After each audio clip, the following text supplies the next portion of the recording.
Tonight, the hidden face of Mexico, a mysterious masked leader, and the poverty-stricken people he leads. We are fighting for one thing maybe the American people can understand very, very well. We want freedom. Then, the legacy of lost empires. How some of the poorest Mexicans today are direct descendants of greatness. In certain areas, science, for example, the Maya had few peers anywhere in the pre-industrial world. If we're looking at things like astronomy and mathematics. Here we go. And hailing a whole new kind of jet plane. Air taxis. And how they may be coming someday soon to an airport near you.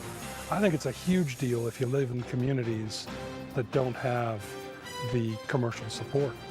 And that's most of the small communities in the United States. Tonight, a revolution in the skies and a Mexican revolutionary. On Dan Rather Reports.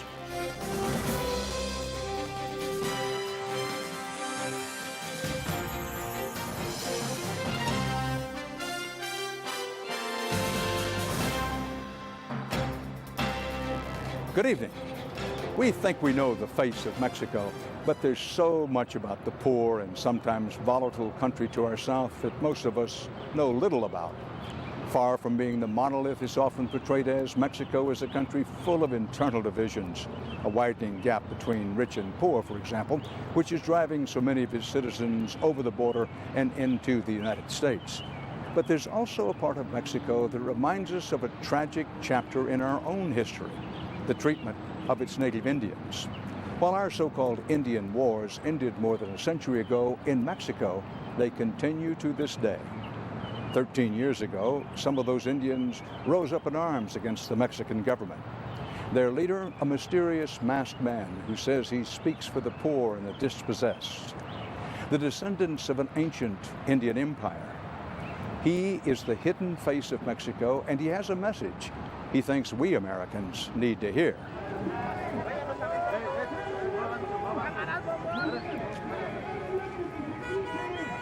He is Subcomandante Marcos, the leader of the Zapatista National Liberation Army, an army of rebel Indians based in the jungles of the state of Chiapas. They take their name from Emiliano Zapata, a leader of the 1910 Mexican Revolution, and for more than a decade now, the Zapatistas have been struggling against the Mexican government for the freedoms they say they've been denied. But Mexico has changed considerably in recent years, and so has the Zapatista movement. To help understand his people's objectives, Marcos agreed to meet us at a secret location in Mexico City for a rare television interview. Hello, Dan Rather. And to our surprise, he insisted on doing it in English, so he could explain himself directly to the American people. We are fighting for one thing maybe the American people can understand very, very well. We want freedom. We are Indian people. We are proud of being Indian people. We don't want to be like American people. We are Indian people. We want peace. We want to live with dignity. That's the way. You haven't done many television interviews. Why are you doing this? Because the TV expect short answers. It's very difficult for me to express in a very short time our fight about the Indian people in Mexico. He talked to us at length about a fight on behalf of a people he says the world has forgotten. And no place has this been more true than in the Zapatistas' home state of Chiapas, in Mexico's southeastern corner. The indigenous people of Chiapas have lived here for thousands of years, but even today, their lives are among the poorest, most desperate in North America. Though the surrounding region is rich in natural resources, most of these people are barely able to eke out a living from subsistence farming. More than a third are without running water or electricity. 70% suffer from malnutrition. And every day, babies die here from diarrhea and other preventable diseases. There is many forms and many ways to kill the people. One of them are the forget them. So in some region of Chiapas, there was not roads, there was not government, there was not hospital, there was not schools, there was not nothing, because they don't exist. The real Mexico is this Mexico of pain and hopeless that a lot of people, millions of Mexicans, must cross the border to United States to look for a job, for a dignity that they don't have here in the country. That quest for dignity lies at the heart of the Zapatista movement, according to Miguel Diaz-Barriga, a professor of anthropology at Swarthmore College who has studied the organization from the beginning. Well, dignity is a word that I heard over and over again. Absolutely. This is huge for them. Yes, yes. And the feeling that they have not been respected at all. And, you know, Mexico unfortunately has a lot of racism against indigenous peoples. They've not been included kind of in the national project. And so all of this is kind of a long line of what they feel is a complete lack of respect for being indigenous, for respecting indigenous cultures. So human dignity becomes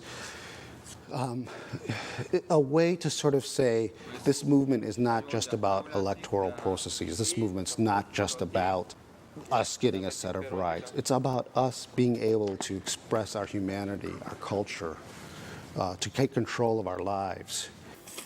They did this by quietly organizing and arming themselves.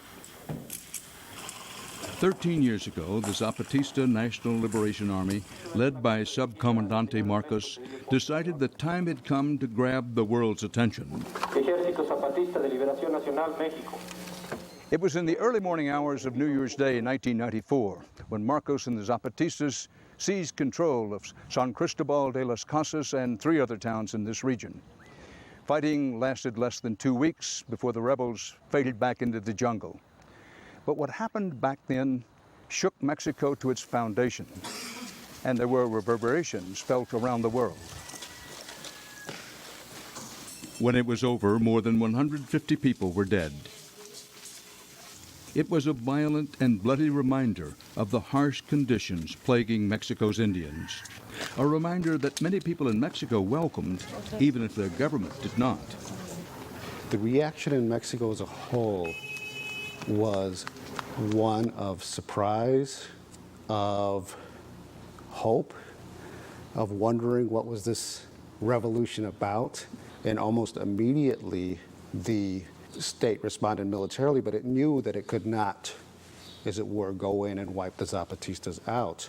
It would have been an outrage for citizens of Mexico if the Mexican army had simply gone in and captured all the leadership and engaged in sort of a cleaning up operation. So what happened very quickly after those first 2 weeks was a standoff where the Mexican state basically surrounded the Zapatistas, but was unwilling to go into and pay that high political price to actually go into the rainforest and remove the Zapatistas by force.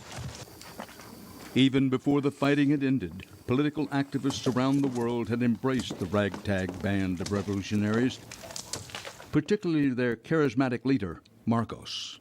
In some of the writings about you from abroad, you're described as, quote, Mexico's Che Guevara. Do you see yourself in that same vein? No. Dice que si soy como el Che Guevara de México? No, no way, no way. He may reject the comparison, but that iconic status has made the Mexican government reluctant to interfere with him as he travels now around the country. He moves about Mexico City. It seems to me the Mexican authorities could arrest him at any time. Well, I think they know that it would be a huge political mistake to arrest Marcos.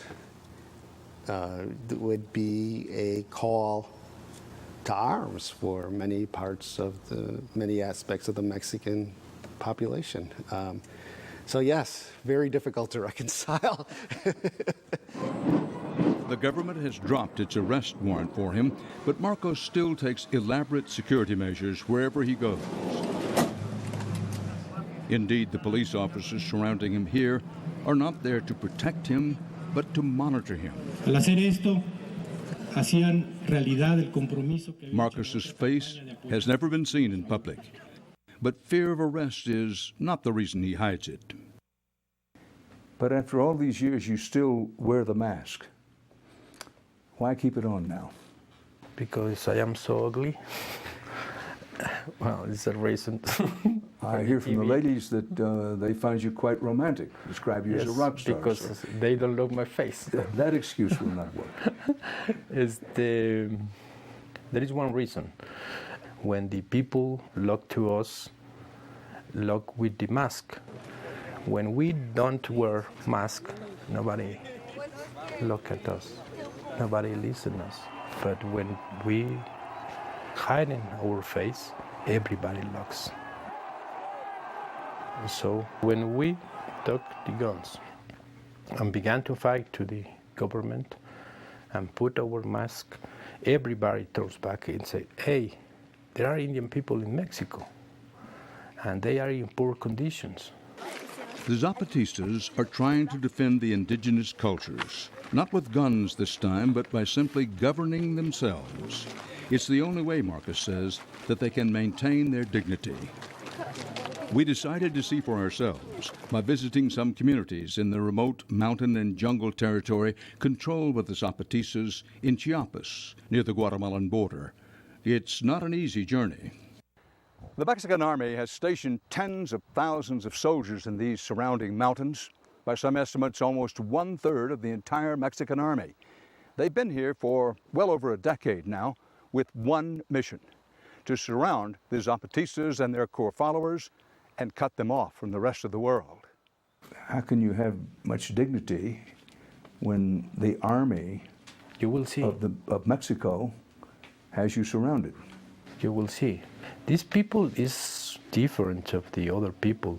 I mean, they have 500 years fighting against Spain, the British, the North American, the French, the Mexican, everybody, and they will resist. It's been a tense standoff, one that has occasionally erupted in violence and has made the Indians' already difficult lives almost unbearable.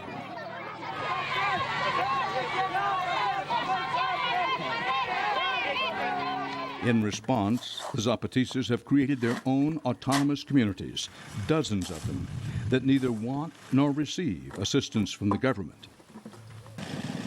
In order to get to one, we drove nearly 4 hours from the region's only major airport, traveling on a Sunday when the military checkpoints were likely to be unmanned. Our destination, the autonomous municipality of Morelia. But when we arrived, we learned just how autonomous they really are.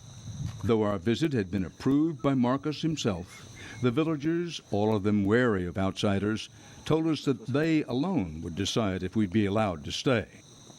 Finally, after a debate that lasted into the evening, we were granted permission to interview the members of the governing council, ordinary villagers who governed for just 2 weeks before returning to their farms.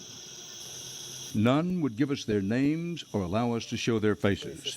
They spoke to us in Spanish rather than in the Indian languages they usually speak. Please, I want you to know that I'm very sorry that I don't speak Spanish, certainly not well enough to conduct this interview, and my apologies that I can't conduct this interview in Spanish with you. Gracias. Igualmente nosotros pues no somos muy buenos. Thanks. It's the same with us. We're not so good at Spanish because our language is the mother tongue. Que tenemos somos. We are Tzeltal, Tzotzil, and Toho Labal. With your permission, may I ask the lady what her dreams are for her children and grandchildren? Que los niños que aprendan nuestra that the children learn our history of our ancestors, and that they're more prepared, which we are not.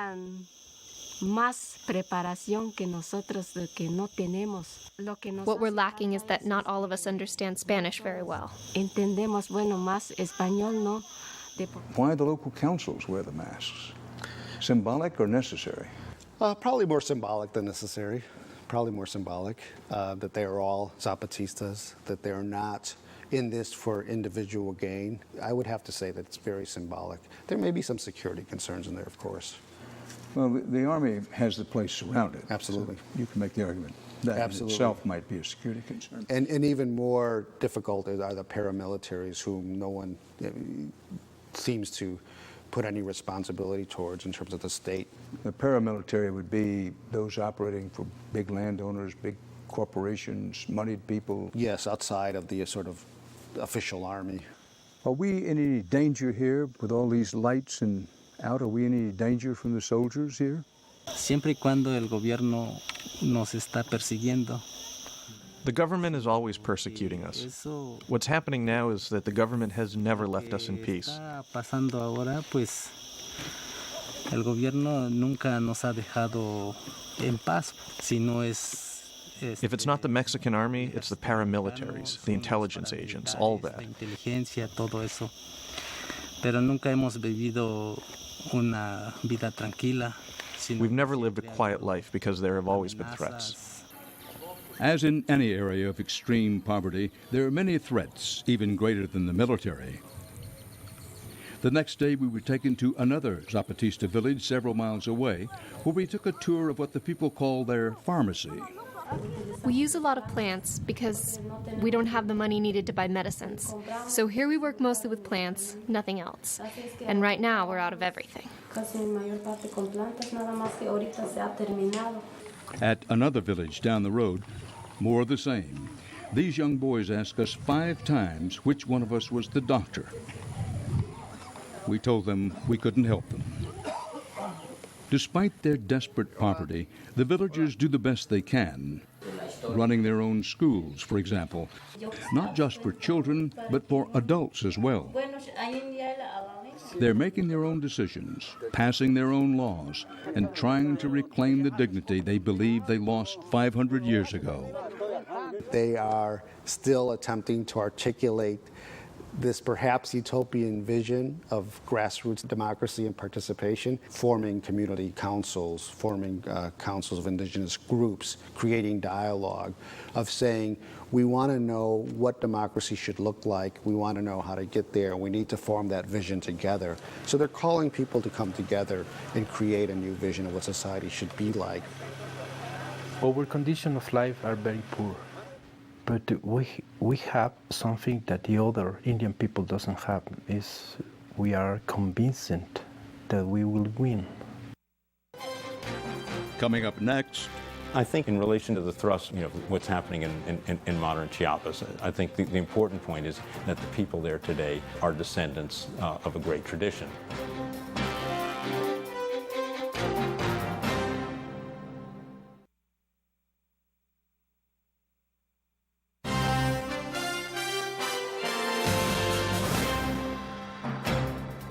The story of Mexico is largely forgotten here in the U.S. In fact, most of us never really learned it in the first place. It's a story that begins with magnificent and highly advanced Indian civilizations, many of which lasted hundreds, even thousands of years.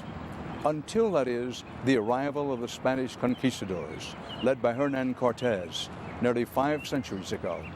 Since then, the Indians have lived as second-class citizens in their own country, a situation the Zapatistas are determined to change. Little remains of the writing and artwork from that ancient time, but over the years, archaeologists have been able to reconstruct some of the grandeur of the ancient Mexican Indians. I think in relation to the thrust of what's happening in modern Chiapas, I think the important point is that the people there today are descendants of a great tradition. So where are we now? This is our Mesoamerican gallery. Dr. Jeremy Sabloff, an anthropologist at the University of Pennsylvania, has been studying these civilizations his whole life. We should have learned this, all of us, in no later than 7th grade. But let's review. When the Spanish conquistadors came into Mexico in, 1519? 1519. What happened? Well, actually need to take a step back. We know that Columbus came in the first voyage in 1492, and 4 subsequent voyages through 1502. So by the time that Cortez and his soldiers began their march in 1519 on Mexico City, peoples of Mexico had been in contact with shipwrecked sailors. Cortez conquered The Aztecs and their allies in 2 years had control of what became Mexico City, what Tenochtitlan, the Aztec capital, by 1521. The conquistadors knew Mexico was inhabited, but the Aztec capital of Tenochtitlan was something they never expected to find. Gazing on such wonderful sights, we did not know what to say, Bernal Diaz del Castillo wrote later, seeing things as we did that had never been heard of or seen before, not even dreamed of. The Spanish were absolutely bowled over by Tenochtitlan when they saw it. I mean, these were people who were cosmopolitan in the sense that they knew Seville and, the major cities of the Mediterranean. And they come and see Tenochtitlan and they said they'd never seen a city like this. So many people, so well organized. The city was built on an island in the center of a lake in central Mexico. It had causeways connecting. It had a dike separating salt water from fresh water. They had tens of thousands of people coming across bridges every day. Spanish had not seen the like anywhere in Europe. Another thing they hadn't seen before was the Aztec religion, which centered on human sacrifice, a practice that horrified the Catholic conquistadors. But they marveled at the Aztecs' achievements in art and science. The Aztecs had a system called chinampa agriculture, which is, in effect, floating gardens. These were swamplands that they reclaimed. And these were incredibly rich in soils. They grew corn, beans, squashes. They had large stone buildings, temples, palaces, and this was all decorated in high style with paintings, carvings, and so on of the principal deities. They had an elaborate tribute system. As they conquered an area, they allowed the area to keep its local government, but the government had to pay tribute in food or in cotton or in a variety of goods back to central Mexico, which was ruled by an emperor. Roughly what dates were the Aztecs at their height? From 1400 up to 1519 is really the height of the Aztec emperor. But for all their achievements, the Aztecs were no match militarily for the Spanish. Within a few years, Cortés had destroyed the city of Tenochtitlan and even dismantled the rubble. Today, whatever remains of the great Aztec capital is buried beneath the thriving metropolis of modern-day Mexico City. But the Aztecs weren't the only Indian empire in Mexico. Farther south, in an area that includes the Zapatista stronghold of Chiapas, was the home of the ancient Maya. The Maya have a much longer history. The height of classic Maya civilization is about 300 AD to 800 AD, and that continues to flourish from 800 right on up till the Spanish arrival in the 16th century.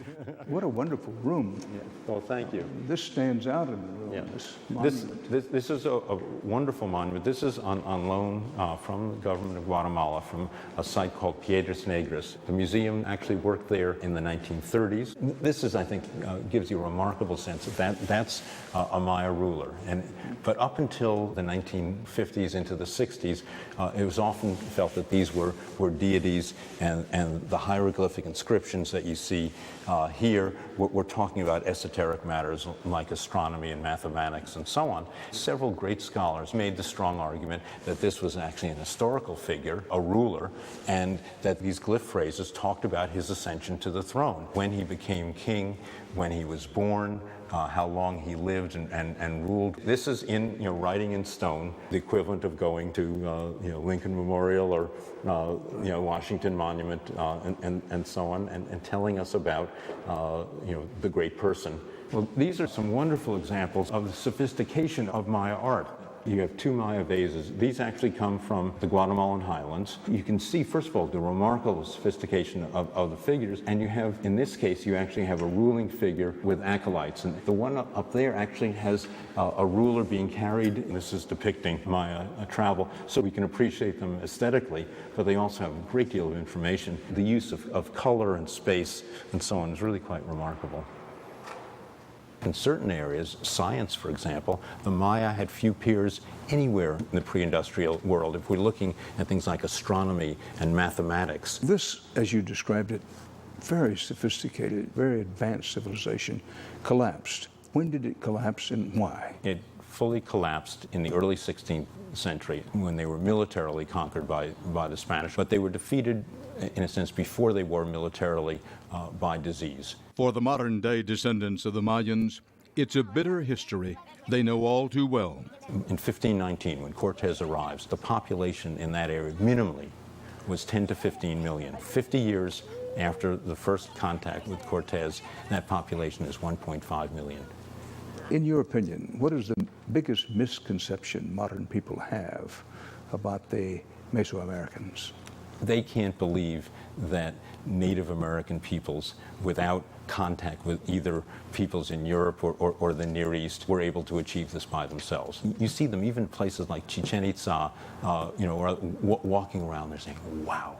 In a sense, they're having the same reaction in 2007 that Cortez and his soldiers had in 1519. They couldn't believe their eyes. I certainly was taught, I think school children are still taught to a very large degree, that it goes something on the order of ancient Mesopotamia, Chinese, the Egyptians, the Greeks, then the Romans. Do we still teach history from too much of a Eurocentric standpoint, rather than at least dealing with the hypothesis that there were these indigenous people that had very advanced societies and accomplished a great deal, but without intermingling with the rest of the world?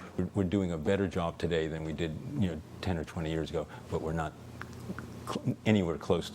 With the Mayans, what would you say was their greatest achievement? Their achievement was to take what was really an inhospitable environment and control it. They were felling the trees, clearing the jungle, reclaiming the swamps, all without metal tools, and moreover, they didn't have beasts of burden. So unlike civilizations in ancient Mesopotamia or Egypt, they didn't have horses or cattle or anything. So all this was done on the backs of human beings. So if you look at their technological level, and then look at what they achieved for such a long period of time, to me that's an unbelievably remarkable achievement. To see the Indians in Chiapas today, it's easy to forget that they're the remnants of one of the ancient world's greatest empires. But Subcomandante Marcos believes that if the U.S. and Mexico are to live together in peace, it's important that we understand each other's history. We are Indian people, you are people of the city, okay. Learn to live together, to respect each other. In the same way, United States must learn to live together with Mexico. And respect of the other country doesn't mean fear. Respect, there is not fear, but knowing the story of each other. Mexico must to know the story of the United States, and the United States must to know the story of Mexico. Coming up, Subcomandante Marcos, the man behind the mask.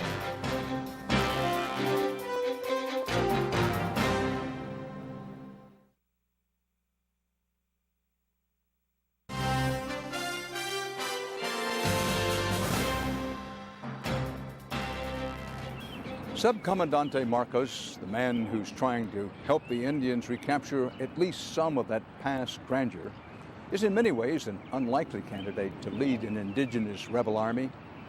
In our 2-hour conversation in Mexico City, we tried to understand not just the movement, but the man behind the mask. Little is known about Marcos himself, but the Mexican government believes he is really this man, a white former college professor born in the north of Mexico 50 years ago. Rafael Sebastian Guillen Vicente. They believe that he taught philosophy at the National Autonomous University of Mexico. We also believe that he's from a middle-class family, and that he also had some Jesuit training. Professor Miguel Diaz-Barriga believes young Marcos's politics may have been shaped by the tumultuous campus protests of the 1960s, especially an incident in October 1968, when the Mexican army massacred hundreds of students in a single afternoon. Student activism shifted from this sort of direct engagement with the state to going, in a sense, underground. So you had a whole generation of Mexican youth who went to these areas, and you'll see this very strongly in Marcos's writing, with the idea that we go there to serve the people. So, in a sense, the Zapatista movement is an outcome of the student massacre of 1968, and we have to understand Marcos's life, or Rafael Sebastian Guillen Vicente's life, as part of this larger context. Marcos won't say who he really is, of course, but he makes no secret of the fact that he is not an Indian himself. You're not from the jungles of Chiapas, but you've lived among the people for 25 years. Why? Well, I used to be urban people. You once were an urban person. Yes. I like the movies, the books, the magazines, the music. I was studying in the university and I finished my studies. And then I go to Chiapas, to Mexico, and meet these people, the Indian people. And I began to learn. I learned the language of the Indian people, the culture. I feel that that was the point, and I must decide to go ahead and forget or stay and fight. So I decide to stay. It's a decision, he says, that he has never regretted. I can see now when I walk in the city, when I talk with the citizens, with the people of the city, when I look how they live, how they think, how they feel, and I say every day, this is not my place, this is not my world. I must come back to my world. And my world is there in the mountains of the Ciudad of Mexico. By the way, I see you smoke a pipe. Yes. Have you always smoked a pipe? Yes. Even when I go to the bathroom, I go with my pipe. In our traditions, the tobacco and the smoke was the way to make your word be true and to rise to the God. In recent years, it looked as if Marcos might spend the rest of his days quietly smoking his pipe in the jungle. Mexico was changing rapidly, and so was the rest of Latin America. Although left-leaning politicians were coming to power in Brazil, Argentina, Bolivia, and Venezuela, for more than 4 years, Marcos all but disappeared. Then in 2005, during a hotly contested Mexican presidential campaign, he suddenly reappeared. He wasn't running for president, he said, but he was campaigning nonetheless for freedom, equality, and dignity, not just for his Indian followers, but for all the poor and marginalized people in Mexico. The Zapatistas call this campaign simply the Other Campaign. It rejects conventional politics because Marcos believes most politicians are only in it for the money. They are not thinking about the people and our people. I'm not talking only about the Indian people from Chiapas, but all the people in Mexico are dying, are suffering a lot of injustice. That's the reason because a lot of people cross the border to the United States, because in Mexico there is not life conditions of dignity. But while the Zapatistas still referred to themselves as an army, from now on, he said, their only weapons would be their words. You have renounced violence. Why? Because the violence doesn't listen to words, doesn't listen to reasons. It's only rage. And that is the problem. Marcos had rarely ventured outside of Chiapas since the Zapatista uprising in 1994. But now he's traveling the country, discovering, he says, that the situation in Chiapas is just the tip of the iceberg. During the presidential campaign, you went on what we would call in the United States a listening tour all around the country. What did you hear? Rage, anger, and desperation. The sense of community in the Mexico of the country was broken. Those communities are broken because so many of the men who live in them believe they have no choice but to make the desperate journey into the U.S. in search of work. The culprit, Marcos says, is capitalism, particularly NAFTA, the North American Free Trade Agreement, which went into effect on New Year's Day, 1994. It's no coincidence that the Zapatistas chose that very day New Year's, to begin their uprising. Many Indians make their living off the land, but with heavily subsidized farm products now streaming in from the U.S., Mexico has lost over 1 million agricultural jobs since NAFTA began. Yet many of those out-of-work farmers are prevented from coming to the U.S. to earn money. I mean, the merchandise of the United States can cross the border without problem, but the people of Mexico cannot cross the border without problem. You're a very educated man, and you know the history, that to have the kind of freedom that you dream of for you and your people, there's many, many people who believe that you can't have that kind of freedom unless you have capitalism. But it's a lie. I mean, for each Bill Gates that exists in the capitalism, exists hundreds of millions of people that don't have any option of freedom. The most quantity of Mexicans that cross the border to the United States is for look a job, for remain there, not for look the liberty statue, no sé cómo se dice. Statue of Liberty. Okay, it's a good trip, but most people don't go for that. For us, for the Mexican people, that freedom doesn't exist. Some say Marcos has, in a sense, been so pure in his critique, and that his notion of democracy is so idealistic that, in a sense, he's sort of run his course.